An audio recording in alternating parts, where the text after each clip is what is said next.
Bonjour à tous. Alors première bonne nouvelle, l'épreuve est passée. Voilà. Pour certains d'entre vous, et d'ailleurs pour la majorité, si vous me regardez maintenant, ce matin vous avez eu une épreuve du bac, épreuve de philosophie, et si je ne m'abuse, vous êtes en terminale L. Eh oui, j'en connais des choses.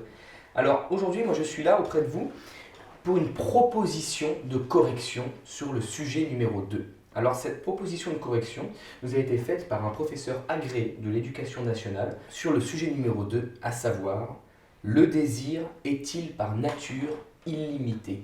Sujet classique sur le désir qui se pose la question de la possibilité ou non de sa satisfaction. On devine qu'il y a cette question du bonheur dans ce sujet, même si le mot n'est pas présent, mais aussi la question morale, à savoir celle de la bonne vie, mener une bonne vie. Problématique, la question de savoir si le désir est illimité conditionne la possibilité de l'assouvir et donc d'être heureux. Si le désir est par nature illimité, alors satisfaire ses désirs est un problème, puisque le désir est par nature insatiable. N'est-ce pas alors à l'homme de limiter ses désirs? Proposition de plan, en 3 points. Grand 1. Le désir semble bien être illimité. Grand 2. Conséquence des désirs illimités. Et grand 3. C'est à l'homme qu'il revient de limiter ses désirs. Ensuite, on a la conclusion évidemment. Alors, revenons sur ce grand 1. Les désirs semblent bien être illimités. Petit 1, on va revenir sur la définition du désir. Alors, vous le savez ou pas, ça vient du latin decidus, qui signifie priver des étoiles. L'étymologie nous montre bien le caractère infini du désir, vraiment inhérent à la définition. Petit 2, la nature du désir. Le désir, c'est la recherche d'un objet que l'on imagine ou que l'on sait être source de satisfaction. Par exemple, là, je pense une tartine de Nutella. J'y pense, je la désire. On ne peut pas désirer ce qu'on a, donc on désire ce qu'on n'a pas. Donc je désire cette tartine parce que je ne l'ai pas. Petit 3. Que signifie illimité? Ouais, ça paraît simple à première vue. Illimité qui n'a pas de limite. D'accord, mais on parle de quoi exactement? La définition n'est pas claire. Cela peut signifier d'une part qu'il n'y a pas de limite à nos désirs, que nous ne pouvons pas désirer tout et n'importe quoi, ou que nous pouvons désirer tout et n'importe quoi, que toute chose peut devenir objet du désir. D'autre part, cela peut signifier que le désir est illimité dans sa possibilité de devenir autre qu'il n'est. Je m'explique. Le désir semble être quelque chose qui ne peut pas disparaître, car derrière un désir satisfait, qu'est-ce qu'il y a? Eh ben voilà, un autre désir. Petit 4, différence entre désir et besoin. Ah, on sentait venir celui-ci, un désir, besoin, lié mais pas pareil. Alors, le besoin est limité, borné, il est toujours identique à lui-même, mais il revient régulièrement. Par exemple, j'ai faim, c'est vrai, là j'ai faim, je vais manger, dans 5 heures, j'aurai encore faim, c'est un besoin, ce n'est pas un désir, mais il s'exprime un peu comme un désir. La différence, c'est que le désir est illimité en tant que désir. Dans sa nature même, un désir est satisfait, un autre apparaît, et ceci de façon infinie. Je ne peux pas ne plus désirer. Si je suis un individu qui désire, je désire tout le temps. Tu peux avoir faim, tu peux être quelqu'un qui a faim, tu sors de table, tu n'as plus faim. Ou alors tu as un gros appétit, mais ce n'est pas la question. Grand 2. Conséquence des désirs illimités. Alors petit 1, on va commencer par l'idée d'oubris. Alors ceux qui ne savent pas ce que c'est, pas de panique, je vais l'expliquer. L'oubris, c'est ce que les Grecs utilisaient comme terme pour qualifier la course vaine au désir. On peut traduire ça en français par la démesure. Celui qui tente de poursuivre des désirs tels que la reconnaissance, la gloire ou l'immortalité est celui qui ne s'accepte pas comme être faible et mortel. On vous rappelle que l'homme est faible et mortel. Faible, vous pouvez le remplacer si vous voulez par vulnérable. 2. Les conséquences. Le désir semble être un puits sans fond. C'est d'ailleurs l'image du tonneau des Danaïdes que Socrate utilise dans les Gorgias. Donc, ça clairement, c'est un gros tonneau avec des petits trous partout. Et il y a plein de femmes qui le remplissent avec de l'eau. Dans l'exemple, c'est les femmes, voilà. Elles le remplissent avec de l'eau. Et comme en fait le tonneau vide systématiquement, ces femmes sont condamnées à remplir jusqu'à la fin de l'éternité ce tonneau. On dit, remplissez-le jusqu'à ce qu'il déborde. C'est impossible puisqu'il se vide en permanence.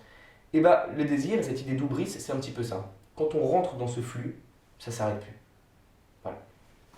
Ce qui nous amène à notre petit 3. Si le désir est illimité par nature, c'est-à-dire dans son essence, cela ne veut pas dire pour autant que le désir n'est pas limitable. Très important. La conséquence en est que le bonheur pour l'homme semble être problématique. On a le libre arbitre, on décide de se laisser prendre par le flux ou pas. Petit 4, certains désirs sont positifs. C'est ce que montre Épicure dans la lettre à Ménécée, dans laquelle il nous invite à limiter nos désirs pour éviter justement l'oubris. On se rappelle, l'oubris, c'est les désirs vains. Voilà. Et s'en tenir aux désirs naturels nécessaires. Pour cette raison précise que nous les maîtrisons et qu'ils sont limités. Grand 3. C'est à l'homme qu'il revient de limiter ses désirs. Évidemment, à qui d'autre sinon Petit 1. Le désir ne doit pourtant pas être vécu par l'homme comme illimité. En effet, si l'homme est mu par le désir, c'est qu'il considère qu'il n'est pas illimité et qu'il peut être satisfait. Sinon, on ne courrait pas dedans, on se doute qu'on peut arriver à une certaine fin. Petit 2. Nous ne désirons jamais que les choses que nous estimons possibles et donc à notre portée. En soi, le désir est une bonne chose. Nous désirons aller sur la Lune, par exemple. Et si ce n'est pas qu'un simple vœu pieux, alors c'est que d'une certaine manière, ce désir est possible à satisfaire. D'ailleurs, je crois qu'il y a un mec qui allait sur la Lune. C'était il y a quelques années. Il y a des images. 3. Le désir est limité par le réel. Voilà, ça c'est pour arrêter tout de suite ceux qui ont voulu construire une fusée, par exemple. Mais c'est lié, ces choses-là sont liées, c'est important. 4. Certains désirs illimités le sont également. Référence au désir limité par le réel. On peut dire par exemple que philosopher est un désir. C'est peut-être le plus noble qui soit et pour autant, il n'a aucun terme, aucune fin. On philosophie jusqu'à la fin de sa vie, on peut discuter. Tu es autour d'un verre avec un pote, tu parles, il n'y a aucune fin. On ne peut pas arriver au bout de la philosophie. Celui qui philosophe trouve la satisfaction dans le fait même de philosopher. Socrate raconte dans Le Banquet que la philosophie est éros, désir, amour, fils de poros, ressources, richesse, et de peña, pauvreté. Et oui. Eros est intermédiaire entre la ressource ou la richesse et la pauvreté. Assez riche pour combler son dénuement, mais trop pauvre pour être pleinement satisfait. Eros passe sa vie à philosopher. Et la philosophie est donc un désir et ne saurait condamner absolument le désir. Donc, tu prends plaisir à philosopher, il n'y a pas de fin en soi. La non-fin de la philosophie est inhérente au principe de philosophie. Donc, philosopher, on se met soi-même dans un cercle sans fin, quoi. Mais, pour autant, c'est pas néfaste. Conclusion. Une proposition de conclusion, encore une fois, on est d'accord. On peut dire effectivement qu'il est dans la nature même du désir d'être illimité.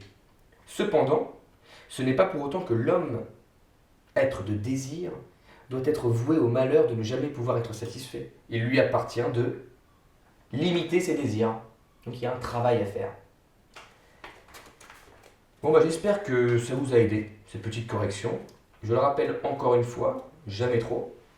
Ce n'est pas une proposition exhaustive. Il fallait faire quelque chose dans cette idée-là. Si vous avez fait quelque chose qui ressemble un petit peu mais qui n'est pas exactement ça, vous avez un plan similaire mais avancé différemment, ça reste bon. De toute façon, on est dans la philosophie. Tout est bon à partir du moment où ça veut le dire. En tout cas, maintenant, c'est l'heure de profiter. On sort un petit peu. En plus, regardez ça. Bon, là, c'est un plafond. Mais en gros, il fait beau. Allez, ciao.